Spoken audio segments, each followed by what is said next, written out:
Hey everybody, welcome to Granblue Radio. This is episode number 349. There may have been another 349 that I attempted and decided I didn't want to keep, so 349 it is. Ah, I see. Hey DJ, thanks for joining me. Yeah. Oh It's boy, been like plus 2+ weeks. it's been 2+ weeks of no radio. We saw each other like this weekend a lot, mostly because we were standing next to each other and cheering at the same things. Yeah, that's true. So speaking of which, Granblue Fantasy Fes 2023. We're back. It was a And not very 2022 to 2023. well. That was one of those things they did because they had to, basically. So, what You I know, want to do is we're going to go over the event schedule and talk a little bit about what we saw, and we talked about this a little bit, where the additions to the cast this year, some really worked out, some kind of didn't work out. So, like we were doing this with one of the largest casts we've ever seen at a Granblue Fantasy Fest, and that's not even counting the people who only showed up for the satellite and the special show. So, like Inada Tetsu was not officially on stage until the special show, and was on for like just the satellite stage, or like I think Takagi Miyu was special show only, not special show. She was satellite stage only, right? you satellite stage only. Everybody appeared at the very last thing, Yeah, though, that's where we right. all danced to Vicky's song, Oh boy. including KMR. Oh, it's so good. It is so good. I love Uh, KMR, man. and Oh, then that was so funny. so the things that I want to highlight. So let's see. This is the right schedule. It is okay. Good. Um, but we had like the year in review. I don't really want to talk about that. Let's start with the Relink and Rising news that we got. So, I was stuck in line for a real gotcha during that time. so the funny thing is, um, so I've talked about this before, where when I went, wait a second, Pachi's at Granblue Fantasy Fest. What's he doing here? And then hours later they announced a fighting game. Um, I should have said something out loud, but anyway, this time, I uh, remember that one. yeah, this time I was talking to some friends at Side Games and like, oh yeah, Okubo's here, but you won't see him. He's walking around with a French influencer. I'm like, Kayane? What's he doing bringing Kayane to this? And I'm just thinking about it, going, well, they're probably just talking about the Europe Arc System Fan Wars tour Cup. or something like that. And then I thought about it and went, Xianghua confirmed? Because I'd made that joke multiple times before. And then they bring in And it her. ended up to be. It ended up being her other Soul Calibur main 2B. So Yep, my favorite character from Soul Calibur. the character was pretty sick in Soul Calibur. um, but yeah, so apparently a bunch of those characters were leaked just by looking in the PC files, but thankfully, the people around me are very considerate and do not just throw leaks in my face when I say please don't tell me about these things. So they were actually a surprise to me. It was nice. Yeah, it was really nice. Um, It was a long time coming that these were added, but it was nice. yeah, Vayne and Bea. Yep. We kind Vayne ends up being the last Dragonite we needed, and Bea is the original four yeah, of the society. yeah, and so Ilsa is already in the game with an asterisk just as a voice on Eustace's earpiece. Um, but like, did you finish playing through GB versus story mode, or no? I know that you were restarting it. No, because that's why I'm not able to go to part 3 immediately. Okay, but in part three, now that we like Vayne and Beatrix have like full models, and so it was also pretty relatively like easy to figure out that they were going to be coming, which of course is It goes not back to the 100. Seiphon thing. Yeah, it was not 100% true because it goes back to Seiphon. You knew exactly where Who this had was it? Who going. had it in part 2? Yeah. I knew. I knew about that one at least. Yeah. So, it's not 100%, but it was an indicator, and they're also very popular, so they were in the top requests. I figure Seiphon will be getting into Rising pretty quickly. And by pretty quickly, I mean like I figure he'll be in this either season pass 2 or 3 for No, Rising. no, he's restricted to Relink only. And yeah, we Him got and Soren. Toyen and Seafon coming to a post-release update for Relink, while they finished the launch roster by adding Cagliostro to the announced launch roster. Um, Oh so boy, it's Cag. That's very unsurprising to be honest. it is very Cag's popular. not only is CAG popular, but CAG is also old enough that when they started working on Relink, she would have been in the original files. The only surprise is that Madara fell out of the original file after appearing in the very, very original Relink tech demo. Yeah, that's true. I remember that. But they traded her out for Toya as a different archer, and I think overall people are happy about that, largely because they don't want the casts to be the same. Versus cast to be the same. Yeah, Yeah, exactly. I mean, I already have most of the crew, so that's way already different. Yeah, that's true. Um, but yeah, I think that was a good segment. Like, I am absolutely looking forward to hearing the new remix of Zero when Lucilius comes out. The preview they have on the website is actually really fun to listen to. So I did appreciate like some people online were also like 2B because most of us my line was not moving for a while yeah, because I heard everything about that. broke. Hmm. So people just started looking at the stream Hmm. because there's no other than looking at your phone. There's no other way to watch a stream outside of being at the stage. Right. Um, and so after that came the character concert, which I missed some of. Were you there for the I was whole there the thing? entire time. Okay. So, this is where I had predicted that the Hololives would show up, and we did get, what was it? It was Pekko and Vikala, right? That was the only one. Yes. That was the only one. Did the crowd react pretty favorably to that? I don't know. I was stuck in the background, so people aren't as hype in the Ah, background. right, because they're watching on a big TV on the back of a big scaffolding, right? Yeah, but they're not like the general like me. Hmm.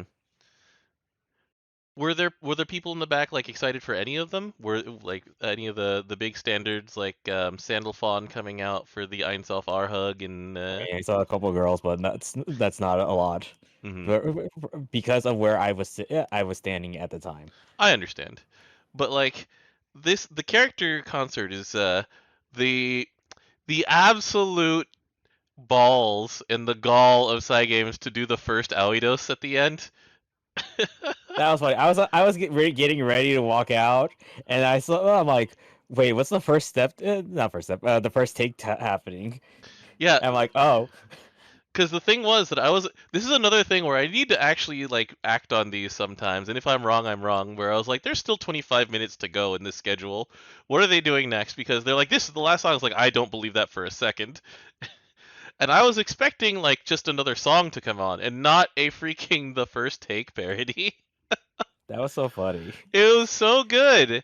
Like this is the reason I do these things, right? Where it's like last time we had Belial come out and it was like Belial's room and where he introduced like he did like a Q&A segment and it was just the filthiest thing we've heard on like broadcast television hours and not late night hours. Yep. My favorite thing is that we still kept Crisis. Oh, did we? Yeah, we did. Larry is the one who brought that one up. Nice. Oh, that one. Okay. Yeah, yeah. Yeah, Shiri Ishii is a great MC for these things, especially since they started calling Harvin Oji-san and the citizens of the Kotatsu were just like, "Yep, we gotta watch out for this guy." And then because he's only the second largest degenerate when it comes to Harvin, Okubo during the freaking TV, no, it wasn't during TV, it was during the Christmas channel. She was just like, just so you know, guys, Lulu's in her 20s. Cheryl Carte's an adult. We're legal. And I'm like, Thanks. thanks, Ruby.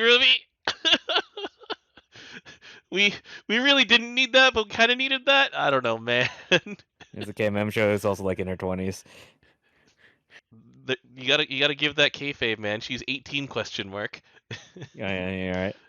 All right. Anyway, but yeah, the special character concert this year had a couple of fun additions. They did Vanishing Point, which is new. They did Hustle Labyrinth, which was new. What else was new? Well, Well, the first Alidos. the first hour does, yeah. Well, the very first song was the surprise from Last of Us. The guys doing Oh Give Me the yeah, Welcome yeah. Your Eye. And hey, that's an official track coming soon, so you know. It's true. I'm getting that CD. So am I. Seathon and Seox in idol outfits is going to be it's gonna be weird. It's gonna be fun, but it's gonna be weird. Um, and then came the first Fest live stream, and this is where we had Peko and Koyori joining in on like the first half of the games. Uh, we got like so. Let's see. The first timers here were Noji Makenji, who had to in a very specific emotion. Yeah, that one was hard. That one is hard, but it's fun, you know. And he's like, "Wait, was that a failure of my acting?" And everyone's like, "Yes." um, Sora. So, do you know very much about Love Live, like stage stuff about how Tokui Sora usually is for those things? Like, I don't. I haven't because it's been such a long time. I don't remember. The that's one he fair. would have done for would have actually been for Uma Musume because she does stage stuff there too. She does, but for Uma Musume, she's the MC, and so she's in charge of keeping things normal and moving things along. So she doesn't get to be like uh that weird. But then you know we got Serizawa was there for the first time. She did a lot of like cutesy appeals. Um, like Lin and Kakuma, I like those. They had fun. The dragons had some fun. Um, and this is where my absolute favorite guest appearance of all time was. So, hold on. Let's just bring this in, everybody. You can already hear it. You know exactly what this is, DJ. But we're watching it again. I mean, I don't even have to guess.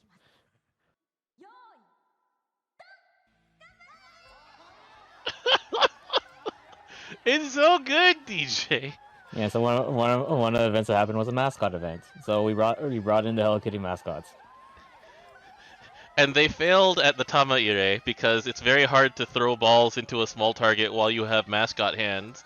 But you know what? Hello Kitty did fine without cheating. Yeah, Hello Kitty has normal hands. Hello Kitty's a little girl. She's not a cat. She's a little girl, DJ.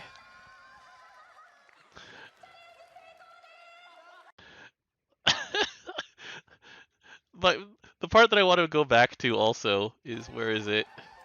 There. You got Pop Pop Bird just dying in the background, just huffing and puffing. Look, when you're first one, you better not mess up. That was that was like the most beautiful freaking cameo of all time. I'm saying it of all of GBF. And you know, like they came on for a game, they did their thing, and then they left, and everybody had fun. Uh, in this particular case, like Peko did fine at most of the games. Koyori was Peko did really good at all the games she was actually participating in. yeah, Koyori was a little weird, but the main thing I think was that it took way longer for them to get into position due to the logistics of the TV screens. And so that was kind of what made the thing drag. But overall, I don't think that the Hololives, you know, detracted from anything on this one. Look, we made friends. We had other people bring them around. Yeah, that's true. What was it? It was on day 2 with Koshimizu, where it's like, did you have fun today? It's like, this is not a nursing home. You're not their nurse. I don't know. When you're around somebody, you might be their nurse. That's true. Did you stick around for the Granblue Fantasy Collection No, fashion I show? looked at you and said you said I'll see you at dinner, and I said I'm not staying. My That's legs are right. dying. That's right. We had noodle legs at the end of this because of the standing room policy. Like, I'm bringing a chef mat next year. I mean, I'm looking on I'm not. Amazon right now. Yeah, I have one of those for my office. It's very good. It's not very transportable. You can roll it up a bit, but it doesn't compress very well. So keep that in Look, mind. it's gonna be the goat. Okay. Um, but yeah, the fashion show was sick. Like, if nothing else, just for the freaking six dragons as gangsters, the amount of art that was inspired by Ewiar and Wamdis in a suit and sunglasses has been amazing. Just Yeah, it's amazing. really good. Yeah. So day one was great. Uh, Day two, so the Q&A was amazing. I actually got seats for that one. There was a lady in line behind me, and we both went for it. And then we like high-fived when we both saw it. It's like, yeah, you can! Because we knew that Nakamura Yuichi was going to be there, and he was going to be killing it. But also she had, the actually liking Yukan as a Seiyu kind of thing going for it too.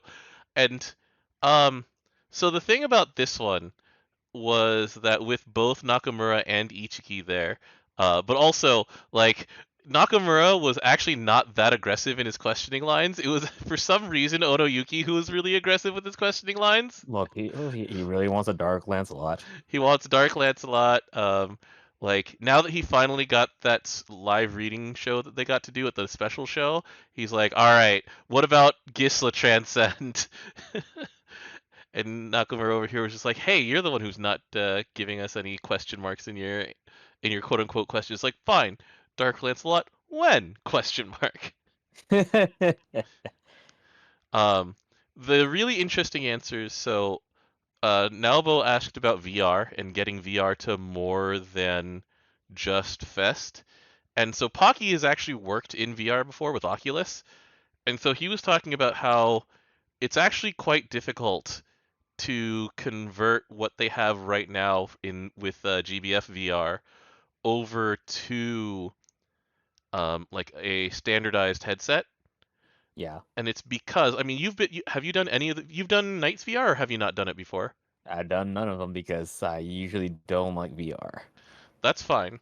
So the thing about the GBF VR that they do is that it is a fully controlled environment. So they put you in a room that is well for the Dragon Knights it was basically like an office for Lancelot's office kind of thing, right? In Nier and Narmea, it is a room on the ship, and you sit in a fixed point for that one. And so when the headset goes over your head, it replicates that room. So there's no like seam, there's no like empty environment or anything like that. There's no change of scenery, right? And Hmm. because you're in a fixed point and you never move, you can look left, you can look right, you can look up and down. It's going to be consistent with reality. And even like when I did Nights VR, they actually still had references to the sound of the festival that was going on outside. So like that was part of the dialogue was acknowledging like outside things that you could still hear because the music was still playing and it was like you could still hear like the speakers shaking the room a little bit. And Hmm. so bringing any of that to a home setting basically requires an entirely different experience to be created, not from the ground up necessarily, but it requires them to create a new thing. And so I do wonder what they'll do about like the VR because I know that no, it was Laban who brought FGO VR to the house once, right?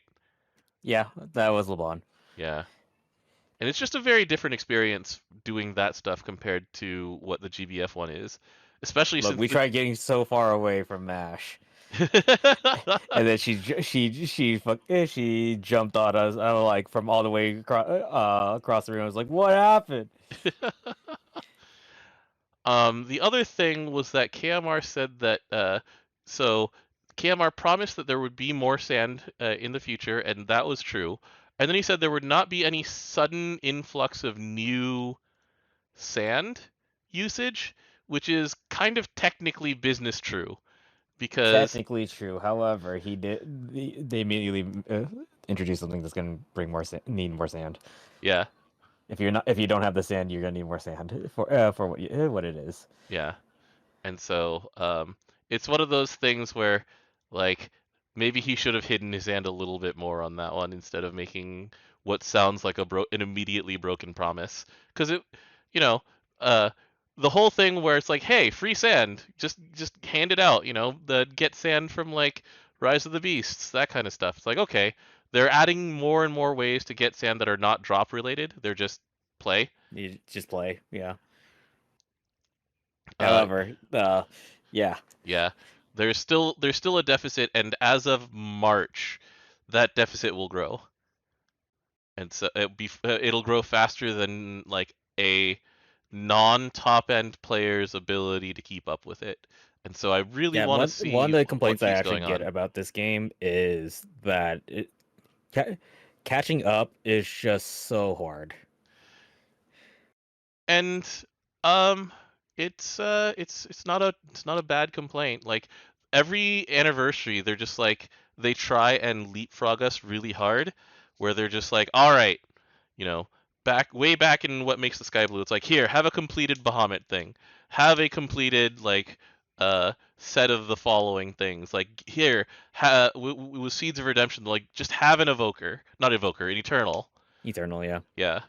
And so they they acknowledge it, but they also are trapped in the part where they still want people to actually play the game. And so it is a difficult balance, and I think in recent years it's gotten worse. It's true. Oh God, have you seen? Did you see the added Akiba for the current roles are going on right now? You can get a god, yeah, or in this Yeah, case it's an not very Optimus. good actually though. Yeah, it's not. It doesn't entice you. It doesn't show you anything about like the characters or any personality. It's just like you can roll. Well, a lot of gotcha ads are like that. It's mostly about getting it into your face, but I understand. Yeah, Angelic Knighthood says, as a person that's currently catching up, yes, it's not fun. The thing that I want to always say is that the definition of catching up changes depending on who you are. Like, catching up to being able to fight the hexachromatic hierarch is an entirely different catching up from wanting to recruit all 10 Eternals, for example. And as of right now, getting all 10 Eternals isn't easy, but it's way easier than it's ever been because during Rise of the Beast you buy this is a bunch of materials that get you an eternal pack, right? um, there's just like years of gold bricks sitting there waiting for you, and they'll come back so you don't feel like you have to get all of them at once. There's Dread Barrage, which will fill in whatever weapons that you don't have because it's flexible about that. And so Uh, let's see. Philippotamus says, I'm in a weird position where only have 5 of the Eternals, but only need one more Evoker. And it's like I said, it's the definition of what you want to catch up on because there's so many things to do in this game that catching up on one thing is going to be a goal, and that's part of why they're doing the Granblue Dojo, right? The Granblue Dojo is for people to catch up.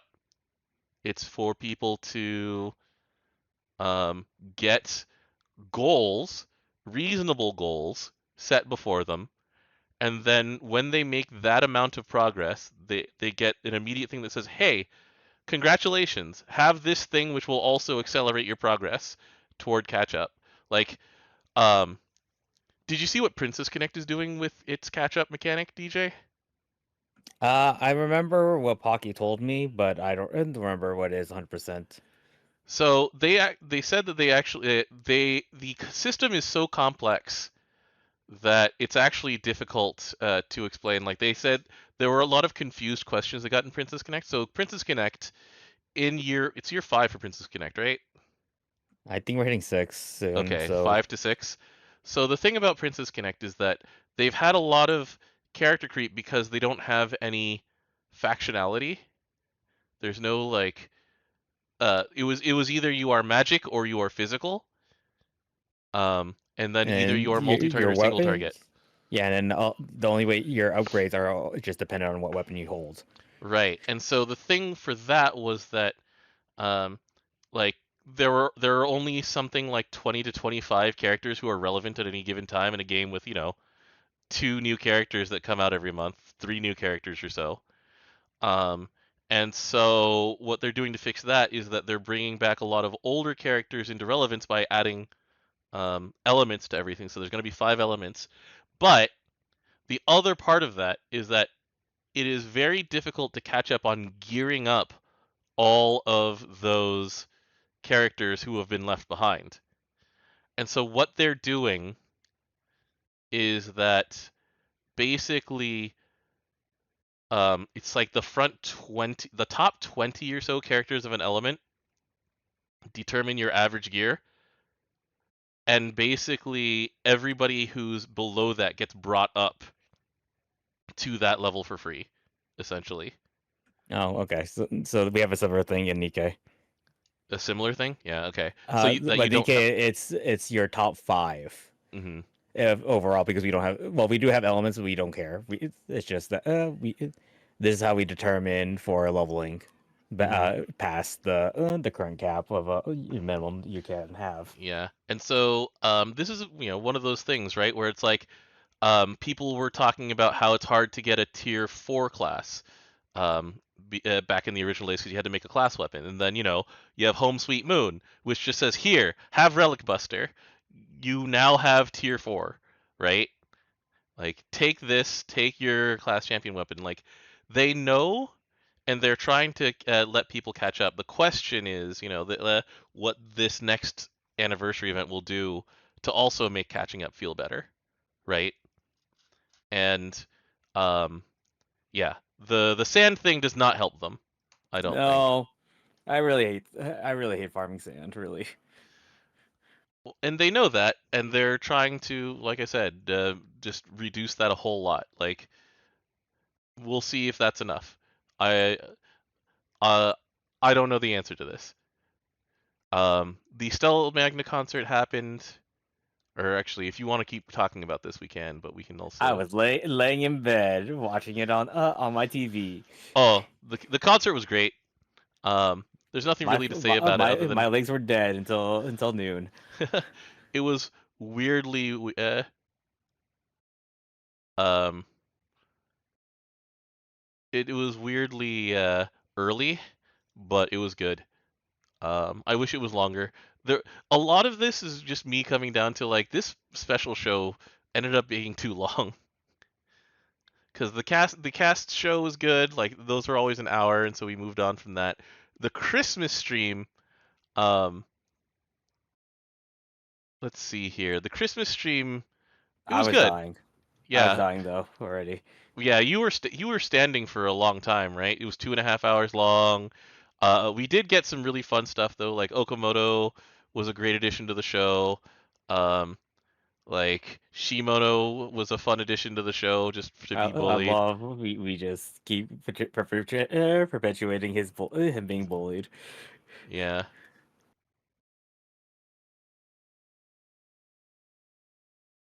But yeah, no. There's not the problem with like the so in order to get a seat, Hmm. you had to win pretty much a lotto. Yep. How did they determine a lotto? I don't know, but it determined it the moment I scanned my ticket, Hmm. and I lost all those. Right. Yeah. I only won Q&A out of the whole day. Um, Anybody who wanted to play Relink got to play Relink though. That one was mostly Yeah, just a well, queuing system. yeah. Oh, so yeah, you didn't. So there was if you were looking at the Skyleap app, there not Skyleap at Sky the Compass. Sky Compass app, Hmm. there was a thing named marked under ranking. By the way, Oh yeah, I didn't there actually take part in that one. there is a ranking battle. You can Yes. see someone's demo of the ranking battle. Man, the demo's boring. Wait, really? It's the What do you same mean? combo. Oh, just everybody who was in the top? Everyone is up except for one. was they're a still doing the water same thing, soldier, by the right? way. Yeah. Water Yeah. Soldier. Yep. They killed Nier at the very beginning, Hmm. and they make this like what turn 6, and by the time they die. I actually didn't see any of that. That's the thing. Like, I actually chose not to take part in that because it wasn't a preview for an upcoming fight, which it often is. And so I was like, I don't. I'll skip on that. Most of the people who took part in it were either looking for the fastest possible stamp for the real life gotcha, or they were water soldiers and wanted to actually like do the whole proving grounds thing and rank again and compete against each other.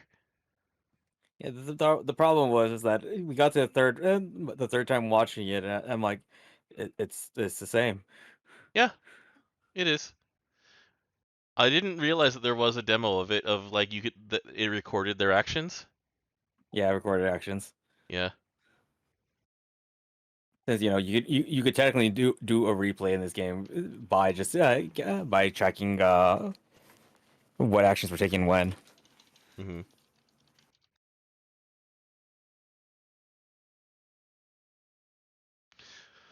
But yeah, the Christmas stream. We'll talk about the news from there. We'll get all of the choreograph stuff at that point. But yeah, so the last part of the show to talk about, just in terms of stage stuff, was the special show with Night Party, and yeah, this actually So ran way over. It was it like ran way 8:40. over, and also the content was supposed normally split into two. We're missing a day. Yeah, yeah. The Night Party content was good for people who wanted Night Party. The special show content was good for people who were expecting the special show.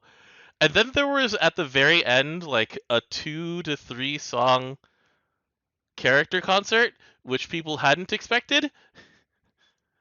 And that was the point at which I was like, okay, this is the part where Hololive is actively uh, detracting from the rest of the show at the moment. Once again, I feel like they should have been earlier. Logistically, I don't think that they would have worked out earlier because of what they had to do to the stage, where they had to they had to reconfigure the stage for the musical performance with the big screen there. But But then we moved it back anyways, and then moved it back forward. yeah. That said, yeah. This is where like next I would give my feedback next time about like give us Friday back, please. I like Friday as a character and also as going to Fest. Because I got to play one game I got to play all of about four Fest. or five, but I also, like I said, I sacrificed certain shows. Like I didn't watch any of the cast stage stuff. Um, I was gone for half of the special character concert, and I also like came in early on Granblue Q&A day, did exactly one game, and then zoomed on up to get to my assigned seat. So, I mean, where is it? I had some of my prizes around. The prizes were pretty cool. The bookmark especially. Oh, here it is. I have it in front of me. So if you can see the neon bookmark, this is actually really sick. The Eternals games had pretty A long billion lines. years. Yeah, but several of them reset really fast. It's just that there were just a lot of people in line waiting. I I'm hoping for a day of just us doing games again. I want that, and so we can, Yeah, that's called Extra Fest, Dom. that's true. I might do that honestly. But we can get like the fashion show on Friday again. We can get the night party on Friday. The special show can be at the very end. We just have more room for all of this programming because it's like the Stella Magna concert being this early, and It was so weird. it's like I wanted it to be longer and I wanted it to be later. Usually it is after lunch. Um, Yeah, no, two the days is not enough time. the stream being at 2 o'clock was also weird. It went from 2 to 4:30. That was odd. But the great thing about the special show was the part where it was able to read our gameplay data, although sometimes it was weird. Why is my Maregna? Why was my event just blank? But Why is the character I got Poseidon? it's like it makes a lot of sense that my characters were like 6 and Vicky. It's like yeah, I've ringed both of those. Um, I can tell you what character of mine has level 99 in their EMP. for me it's 3 and 10. It's 100% 10. Yeah. Um, but anyway, so yeah, that was really cool. And we had that DGen lady behind us who is like, She's great, she's Cosmos's and Zoe's strongest soldier. and she got a reading from Zoe Yeah, she got a reading from Koshi Izami directly, and she just shrieked. Uh, it's and pretty, shrunk down. It was great. yeah. Funnily enough, during I think it was either it wasn't the special character live. It was I think during the special show, someone heard a guy shout, "We love you, Vicky," in English, and was like, "Was that you?" I'm like, I actually have no idea if it was me or not. It may have been. It may not have been. I honestly don't know because I don't remember. I just was very excited because there was Vicky on stage and in front of us. Anyway, though, um, like overall, this is one of the most ambitious fests of all time, and um, it was a little too crammed. I could see like all of what they wanted to do, and I wish I'd had another 8 hours to do it all. Yeah, but I had fun. I did have fun. I had a lot of fun, and I had enough fun that one, I sponsored someone to go to this one from Malaysia. So Sasha Call got to like get a partially sponsored trip to GBFS because we had spare tickets. It's like, okay, we've got the ticket, we've got a spare hotel room. All you have to do is take care of your own, like half of your transportation cost, and we'll go. Um, and so yeah, Sasha Call had a great time. Yeah, This next year, I'm going to try and convince other people to come out and have fun. Like, I say this a lot. There's no event like this quite. Like, FGO Fest is very close. But however, I have not personally been to FGOFS, so I cannot make the fair comparisons. right. Um, but it's just like this is a whole lot of fun, like in every way. Dom, I wonder why I can't make it to FGOFS. It's weird. Yeah, because it's Evo. Like for the last few years that we've been to Evo. Yeah. Yep, and also that means also during Extra Fest. Yup. Yeah, we'll see what happens. Like we have the dates for Evo, right? We just don't have a Yeah, they're location. early. They're earlier this year. We just don't know where. Yeah. We just know Vegas. Yeah. But it's like if they'd had another like 2 hours to move late night content into, because like I said, Friday night is when both the fashion show and the night party were in previous years. They had one more night, then this event would have been like absolutely A plus. You know? Yeah, I do like that they showed you when you can actually be taking pictures. Yeah.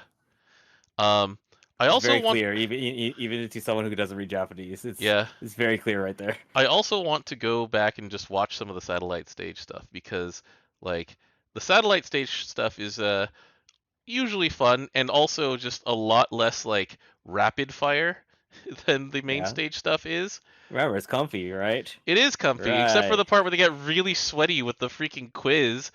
That's funny. I loved it. So That if you quiz actually is pay so attention to sweaty. it, if you actually pay attention, there's during night party they did not have the satellite stage going on, but there's an after talk pretty much afterwards. Yeah, I heard about that. But oh man, Just write your wishes on a tree. yeah. Um, That's also where we got our shopping channel it was the is. satellite stage. Unfortunately, Kawahara couldn't make it this year because he had another show to do and perform at. Um, because it wasn't quite the same with Hoshino and Tachibana Rika. Like Hoshino was trying, but he doesn't have the same like president of the TV shopping network energy. But it was Yeah. fun. It was still fun. It's just that it was the dynamic was different. Maybe next time they'll have Takagi Miyu do it or something. I don't know. Hold on. You're just trying to appeal to me right now. Hold on. I don't know, man. I don't know how good she is at selling things. I know that Tachibana Rika is a really good like uh soundboard of just going, wow, that sounds so great.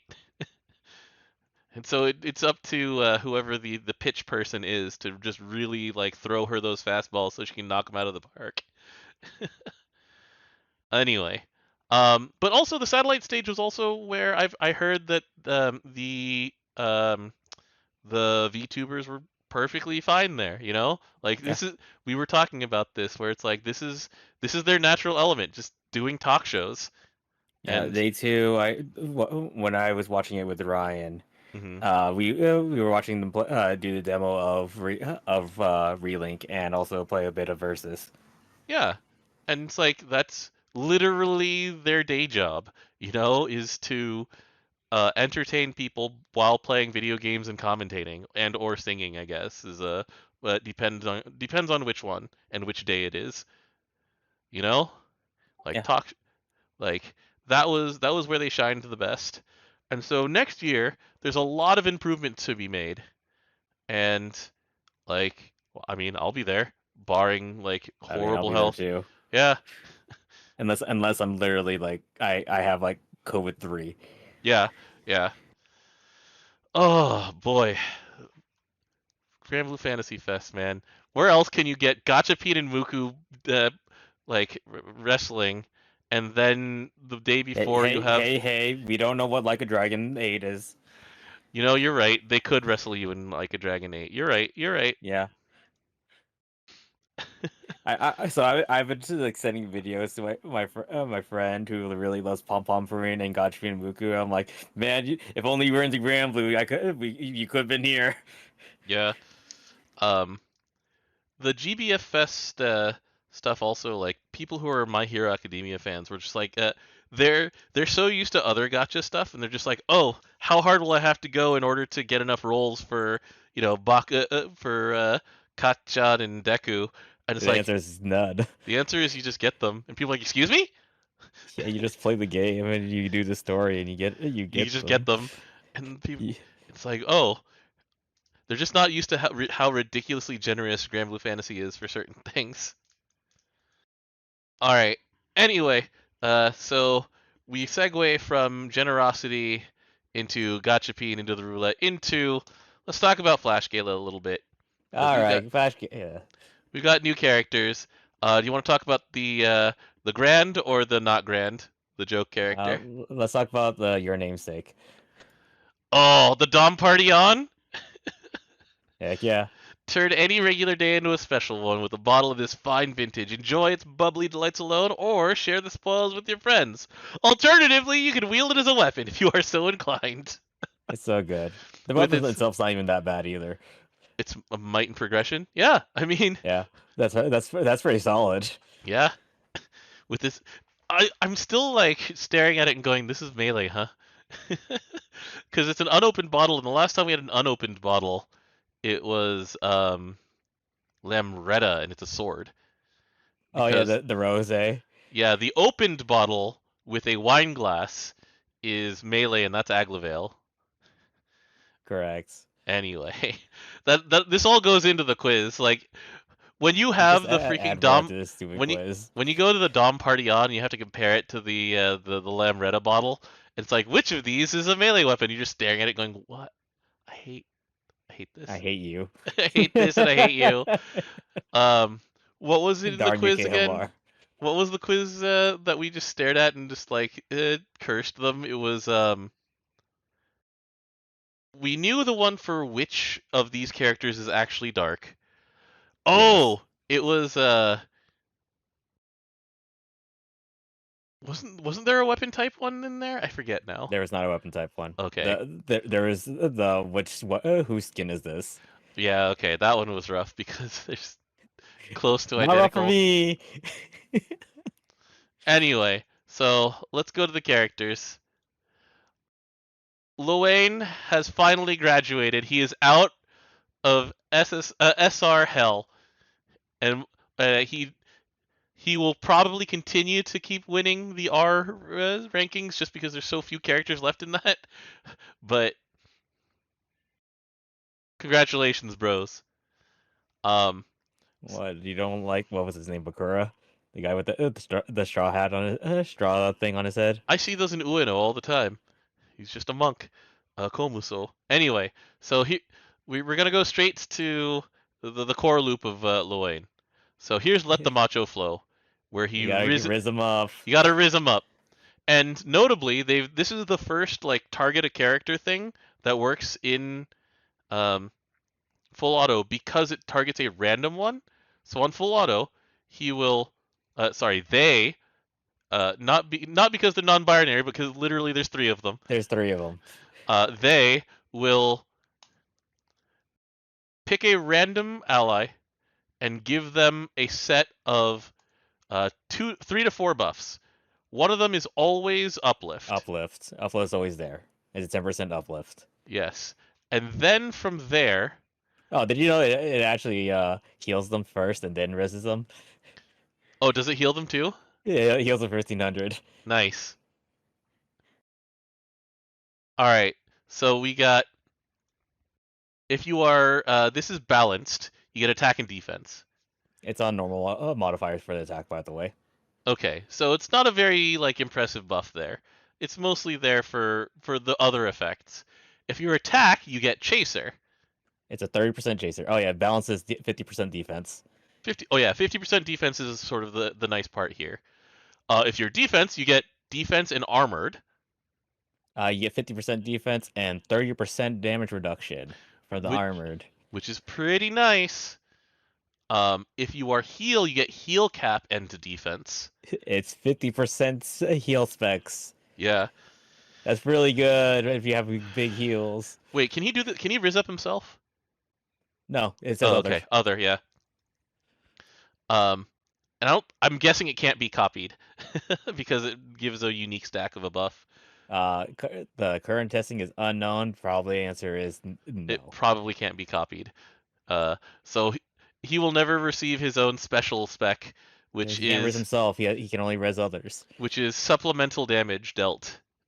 At 20%, 20k. Not bad. It's pretty good. Yeah, these are pretty good. And then the next thing that he will hit is hit the fancy lights, which resets the cooldown for Let the Macho Flow and puts on a second one. Yeah, so it will, let's see here. What was the cost again? 20% of his max HP. Mm-hmm. This goes to 0 turn cooldown at level 75. Also, Let the Macho Flow goes from 5/5 to 4/5, by the way. Mm-hmm. And the thing is that the buffs are 5 turns long, so as long as he can, as long as he still has hit points, he can bring him back up. It'll be effectively permanent until he's dead. Yeah. He raises his Champeri level by 1, gets the stackable attack up, unique stackable attack up to 50%. Pretty good button.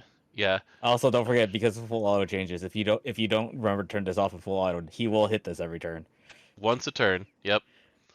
All right.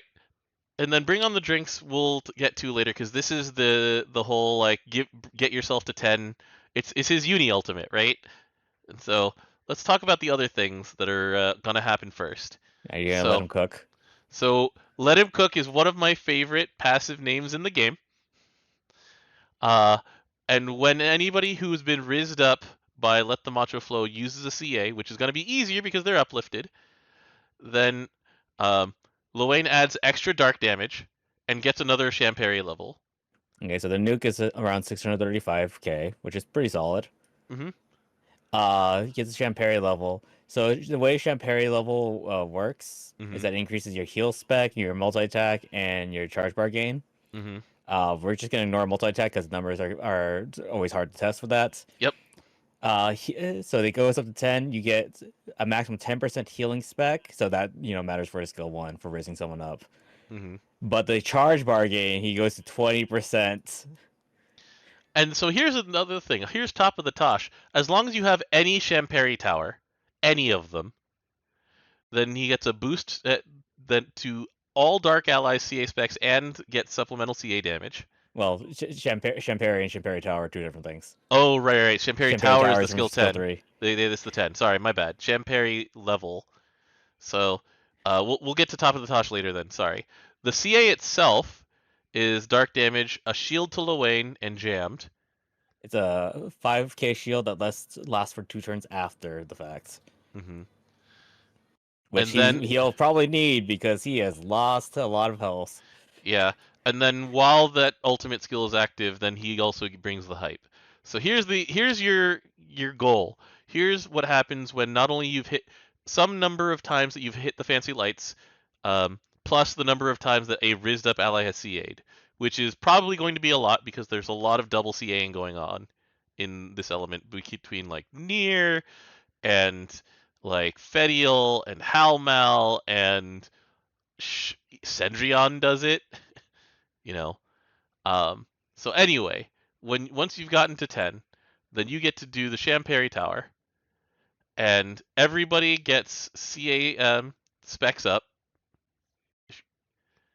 Uh, Everybody gets hype and 100% meter, and then as long as Lowain stays alive with the Champeri Tower, which is permanent as long as he's alive, then for the rest of the fight, the entire team gets 10% uplift on top of the buffs that he gave. Yeah, Because, so well, yeah. the totals are 100% CA damage, 50% CA cap, Hmm. 300k CA supplemental, and 10% uplift. And, you know, at the point that you've brought on the drinks, you probably won't be able to hit the fancy lights very often anymore. So, you the letting the macho flow, the uplift from that will not be flowing as easily anymore. You're kind of out of juice. So And this it's is okay. They made a character that gives you meters. Her name's Uni. Dark Uni, yeah. Yeah, she gives like 15 meter if I remember correctly. Yeah, that's one of the things she has over the light uni is how much meter she gives. So yeah, this is just a fun design. Like they they took what is fun about the characters and they're just like, yeah, they're a bunch of hosts. They're here popping bottles to cheer you on. This They is literally party boys. They're literally hosts and they're popping bottles and they're cheering you on and they're gassing you up like in as literal a way you can Man, I to miss talk Tyre. about gas you up. Remember when they were gassing up Tyre? That was dope. Yeah.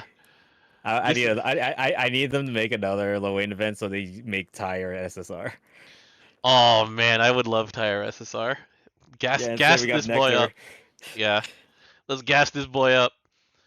But yeah, super fun. I love a lot of what went into there. There was a lot of care that went into this design to make sure that like they didn't mess it up. Hold on, I'm just gonna watch the CA a little bit. Just watch the champagne tower. They pop in them bottles. They do a freaking spray at the end. Oh, it's so good. All right. I love the boys. I love the boys. We didn't have an OK Junior this time around though. Yeah. So this time the ad lib in the middle of party night was them talking about why Tommy wasn't there. And it's like, yeah, while we were setting up, like he threw out his back. He's like, oh yeah, you should have heard the sound he made. It was bad. Anyway, all right, DJ, you're a fire expert. Was that a character or is that a weapon first? let's, let's go weapon first. That, Oh, that has infinitely more things to talk about that goes in conjunction. all right. So here's Overrider. Step one, What a weapon. step one is that it has the 30% boost to the Agni weapon skills specifically. So it's like Uh, Kaguya as a weapon. it's the second one in this series. It has a small attack and small crit that people are just like, this probably didn't. If this was missing, then we probably wouldn't notice that much. Yeah, it's still nice to have It is because nice. fire Yeah. is literally a crit Yeah. element. And then the new weapon skill, Death Strike, which That's that's a weapon skill. so the important things to note about this are that number one, it is on the same grid skill as Falsehood, the Dark Opus. However, fire's opus weapon is an axe. Hmm. So there are still situations where you would rather have that exist because of the fact that you can CA. Right. Um, and However, this thing goes to 50% yeah, when you get all the multipliers done.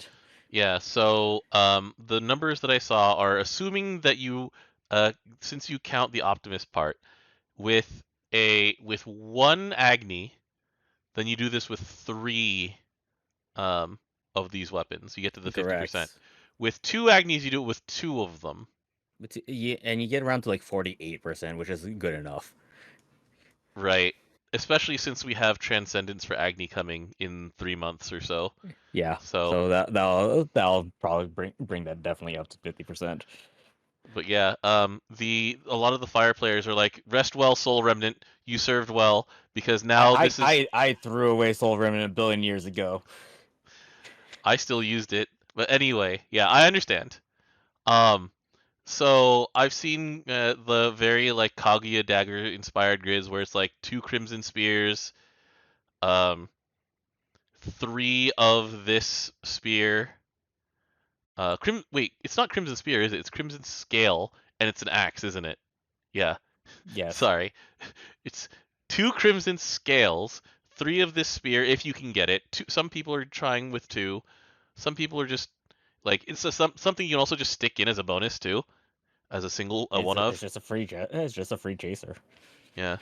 Um, and then your like triple Lord of Flames, and then whatever main hand that you choose in order to get to four of a weapon for those Lord of Flames. So either one more axe, or one more spear, or one more sword, and it's all gonna work.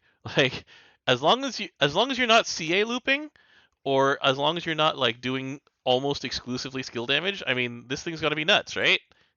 Heck, if you CA with this thing, you get flurry. Oh, is that the 4-star bonus? 4-star bonus, MC gets 2-hit flurry Mm-hmm. Mm-hmm. on a spear class. Dom, Yeah, where you know has to hold a spear and can have a free chaser also. Apsaris, Not only that, um, Spartan. yeah, Montrose as well. Yeah, also true. All of them, really. Like, Yeah, it's pretty dope. yeah, that's a lot to take in. All right, so should we talk about the character now? All right, these characters kind of good too. So, um, the thing that I'm going to go to right at the beginning is the part where, okay, so she has a maximum charge bar of 200%. She starts the battle at 100%, and she can't CA until 200%. Yep, and that's why her CA is unworldly. Yeah, and so she uses her meter like a mana diver, but has the meter of a samurai. So, one, at the end of the turn, when her charge bar is 100% or higher, she gets a one-time chaser, It's a 30%, by the way.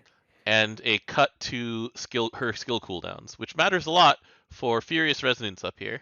Fusion Resonance has an 8-turn cooldown and a 5-turn duration. So as long as you spend three of those turns above 100% meter, then it's permanent. It's not necessarily the easiest thing to keep her above 100%, but like it's a pretty minor quest given the rest of this. Um, So the ways that she gives herself meter. Uh, here's the actual effects of Furious Resonance, where for 5 turns she has uplift. So that's 5 turns of absolute minimum 20 meter. Um, and then it gives herself buffs based on how much meter she has at the start of the turn and eats it. So it's kind of it's reverse Mana Diver, because Mana Diver checks after you've attacked and then eats your meter. This one, it checks her meter first, eats it, and then gives her a stacking number of buffs based on how much was eaten. All right. Do you want to know so the order is actually 10% meter, 102% TA. Okay, 20% meter is a 50% bonus fire damage. that's a big chaser, especially since this is Zeta and she has an assassin, right? She has salted wound somewhere. Yeah, assaulted wounds on skill 3 above 100 meter, I believe. Okay, so all right, then she has a stacking debuff. Is it permanent or is it a regular? It's a regular one. Oh, okay, It, that's right. it, it stacks It to 40% though, it stacks and to it's on 40, normal attacks. and also she does it every turn, so that's nice. And at the 40%, she dispels at the end of her attack, right? Yep, that's the 40% one. Whew! It's it's pretty good. Yeah. Dispelling every turn has become like one of those staple things of making your Nightmare 200 stable. Nightmare 150 doesn't necessarily need it, but it helps. 200 is like, okay, there are too many buffs on this damn thing. And We need. you know what Fire's kind of missing? A stable way to do that. What do you mean Lmod makes your life harder? What Elmod does it once. Yeah, Have you seen exactly. how many buffs are on, or twice? Have you seen how many buffs are on that stupid boss? Yeah, I And know. also, him doing it twice depends is determined by his buffs, Yeah, which he probably got dispelled. yeah. Like I said.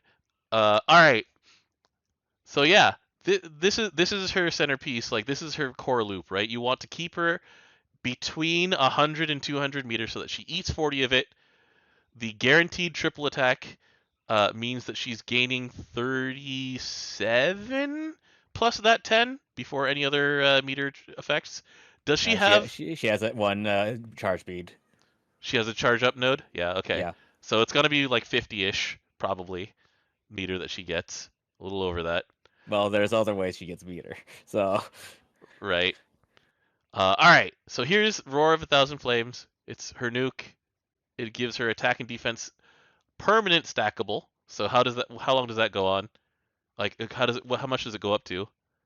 goes to 40%. Note is despellable. That doesn't matter Yeah.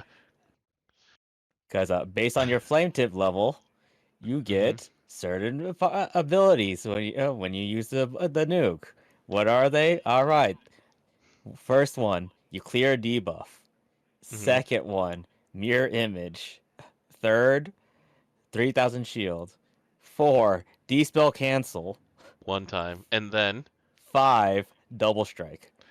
all right, and then so what does flame tipped level come from? Here's down to serious light, right? And we go to serious light. So she has the TN clause. So whenever she does skill damage, it doesn't eat her salted wound, which is important because she does a nuke every time there's she has a counter just like Gabriel every time your team triple attacks. And so for every 3, so once you get to 3, then she'll nuke. She gets 20% meter and then one of the Mm-hmm. 5 flame tipped. What does how does your stacking of flame tip go? All right, perpetuity modifier. You get 4% attack percent, 4% damage cap, 4% charge bar gain. Hmm. Goes up to 20 on each one of those. So okay, so 20% charge bar gain, yeah, yeah. So like it'll get closer to like 60-ish meter that she gains from a triple attack turn with Crimson Will up, which is important because she's eating 40 of it. All right, so here's Arvest Prelude, which has 2 different things. So when she's below 100 meter, it is fire damage. It gives her Arvest Formare, which is I believe the like things are targeted by this, and then I can salted wound you while you have this debuff. Correct. And then it gives her 20 meter. However, the important part is at the start of the fight, she starts at 100 meter. So this is already Arvis Fugue at the start of the fight, which is an extra 2 hits of fire damage compared to Arvis Prelude. Yep. It still gives Arvis Fermare. Yeah, that's kind of important. It gives her the salted wound effect here for 1 hit. Yep, it's a 230% salted wound. Pretty good. That's one of the standard numbers. And then the other thing is that the cooldown is always 7 turns, but you're ticking this down every time she. What was it? It's As long as she ends the turn with 100% 100% meter or above. Right. And it's not that hard to keep her at that meter as long as the rest of your team is also triple attacking. But then once you actually get to her CA, then she does unworldly fire damage. She gets a 30% rebates to her meter, which is at that point going to be like an actual 45 to 50% rebate because of how much extra money she makes. She might get uplifted back. Yeah, right. And then she gives your team your fire team damage mitigation. It's 2,000 for that turn. It's not the greatest, but it's it's actually very significant. To be fair, you're most of the time you're not gonna try a CA with her. Yeah. The between the Fierce Resonance and keeping that going, so good. Yeah, and so this character has been doing things like we already mentioned that in the upcoming Unite and fight, she has a built-in counter to what they really like to do with these bosses at 50%. And it's just she'll keep ticking away at the dispels. Oh, actually, wait, is it per normal attack? It is, and she double strikes at that point, right? She double strikes. Sometimes, as long as you got to 5 stacks. Yeah. And if this ability is up at the time, and so she'll double dispel on that turn. Yeah, you just cut down your 7-turn cooldown to be a 3-turn. Yeah. So I mean, she's going to do so much work. She's already doing a bunch of work in every other raid too, but Yeah, I made changed my team for doing Bahamut, for example. Mm-hmm. It include her. I don't know if it'll be Seaphon. We'll see. Low turn. There's now a 1 button hits Percy skill 3 for clearing. What's it called? EX Plus. That was actually available already, so I've seen that one around. It's pretty good, and by pretty good I mean even I can do it with the older grids. Anyway, so I mean she deserves it. Great character. I've always been a Zeta fan. She's a lot of fun. EX Spear Dive. What a fun interactive game. Look, man, she spent some time in jail season. already. 1 season. Do you remember when Jump U was an overhead? I do. You didn't need it. She really didn't. You literally did that 3 times. You can't anti-air that. There's too much block stud. Anyway, all right. So, the only time Zeta I would consider not be good was when she couldn't do 2L to 5L. Guess what? They made the change really immediately, really fast. Yeah. All right. Do you want to talk quickly about the holiday characters we missed, or are we gonna save that for another time? Let's talk about that now. All right. So I only got, I think, Noah out of them. Let me see. That's a good one. Anyways, I still have Shlem and everything that's not her base. Yeah, I only got Noah out of this one. So we can talk about Noah, and I can show that, and then we're gonna have to talk about Shalem as if Well, I'll probably pull up a wiki page or something. All right, so here's Noah. He's good. Um, he he fixed a lot of hard content problems that that Dark had. I'm thinking of the old version of Grand Noah when he came out. Well, you said dark. Yeah, he's fire. Anyway, so he basically what people were doing with Sylph can be slightly improved on with Noah. Because, all right, let's take a look at the things that this holiday Noah does that are really good at hard content. Step one, his CA removes a buff. So whenever he has full Always meter, good. always good. Next up, he can give accuracy down, which is, nice. He has a It's permanent. also like 7-3 on these cooldowns, and I was like, check later. Yeah. He has a permanent debuff here that just like his grand version. And so this button will let you, because it's what, 4 debuffs in one, will help you get through a lot of omens. Um, is Familia Felice a 100% debuff resistance boost? Nope, it's 50%. It is 50%. Okay. So it's nice, but not the like You're using it whatever. for the defense up, Yeah. So the defense and up, also because you need to hit it in order to get to Familia Jubilosa. Jubiliosa. So Familia Jubilosa gives everybody a permanent buff, which is defense up, debuff resistance up, a permanent heal, and armor. All right, the numbers. All right, so remember how I said it was 50% defense up for Felice? All right, just double every number. So it's another 50% defense boosted. It's So it's a 100%. This is the other half of the debuff resistance to get to 100% while Yep. Esperanza is up. Well, Um, yeah, you just have 100% Diva resist. You have a refresh of 1,000. I think that one's still the same. mhm. Yeah, that one's still the same, but it's like that's nice. And then 20% Diva per- damage reduction. permanent armor. Yeah, Yep, you just skill 2 can never be casted again though. right. So if he dies, It's you're never being able to get that back for anybody else. mhm. All right, so here's Sacred Prism. It's one of the other things that sort of like is the summary of all that Grand Noah does.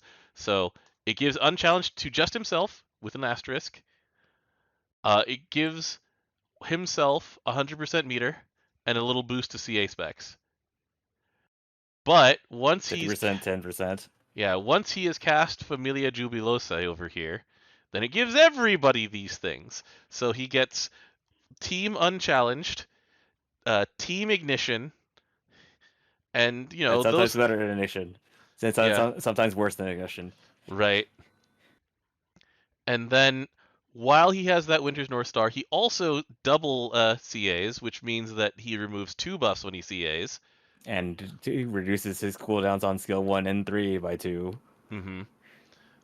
And then to the Hallowed Ship right over here, every 3 turns, it will give him either guaranteed triple attack if he doesn't have full meter yet, and um, I think has I So forget. so Yeah, the okay, go threshold for it. is Yeah. he will restore in highest priority, by the way. Mm-hmm. If he is below 50% HP, he will heal for 3k and then remove all his debuffs. Okay. If he's below 25% meter, he'll gain 100% meter. Mm-hmm.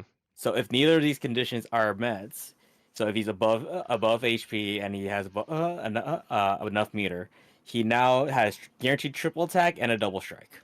Yeah. So basically, at that point, since it's 37 and 37, he will get to 100 meter unless there is a meter debuff on him. So every other turn, he's CAing. Basically. Well, every 3 turns, essentially. Barely enough, yeah. Yeah. And that's independent of the other stuff that he does.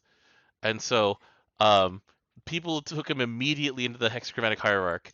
And then they were like, oh, he's actually a little bit too good at his job. He's too good at his job that he does too much CA damage. Yeah.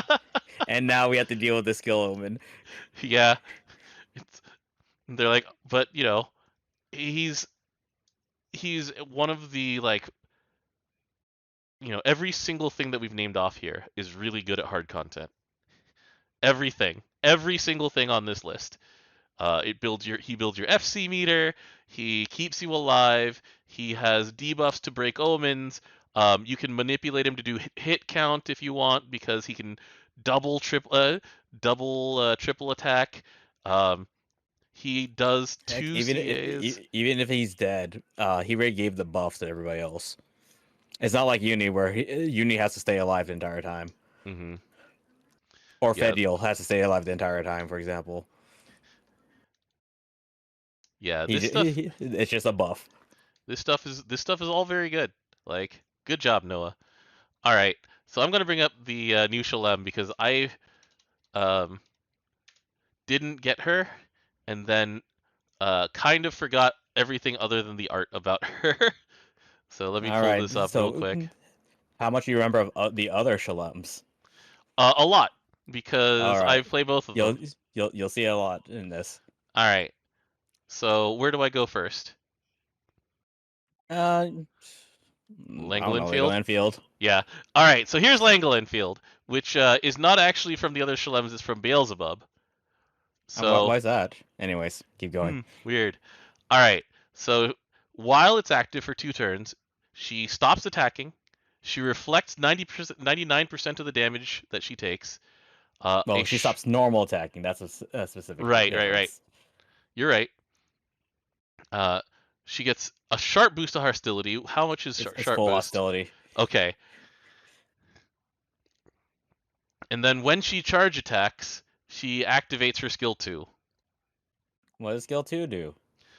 It does a dispel and a huge amount of damage. A huge nuke. It's a 1 1 billion million nuke. cap. Yeah. So she on CA she can dispel. That's pretty cool. Mm-hmm. Um, What else does she do when she CAs? all right, so she starts the fight with 2 seals, and then when the seals are gone, then she does other things. But first, you have to CA twice. Um, and then there's something called Dusk Cadence that she gets from. You see that from Inquisitor's Cadence. Yeah, if she didn't attack. Oh, okay. So this is the Yukata Silva thing here. So if she didn't attack, so while she's Langolin fielded, at the end of the Or first turn she's she's blocking. fielded, or she's blocking. If she's Langolin fielded, then she gives herself full meter, so that the next turn she CAs, and with Dusk Cadence, so she does unworldly CA damage. It takes away one of her seals, and it lowers her cooldowns by 1, so that it makes her Langolin field come off of cooldown faster. Mm-hmm. Oh, All right. well, the other cooldowns also do matter too. But Yeah. Once the ancient seals are all gone, then she has at least minimum DA and a boost to her triple attack. Okay, sure. That's very similar to other versions. And both her debuff skills and her CA activate twice. The debuff skills activating twice is new. yeah, and her list of debuffs are actually really good. And also Dora Legion is a debuff skill. So Is a what skill? Oh, it's a debuff skill. Yeah. Oh, so you will um double dispel with big yeah, double nuke. spell. Okay. The thing is that her Shadow Shroud has a real cooldown. It does not consume her meter. It's But also the a local local debuff that permanent. can't be removed. Yeah, Yeah, local permanent, and then the random debuffs. All right, so here's the random debuffs. they're pretty Uh, good. full multi attack down, forfeit, Yeah. corrosion, Forfeit's a pretty charm. good one. Corrosion's pretty good. Um, Charmed when it works is pretty good. charmed when it works is pretty good. Accuracy lowered when you notice when it actually works is amazing.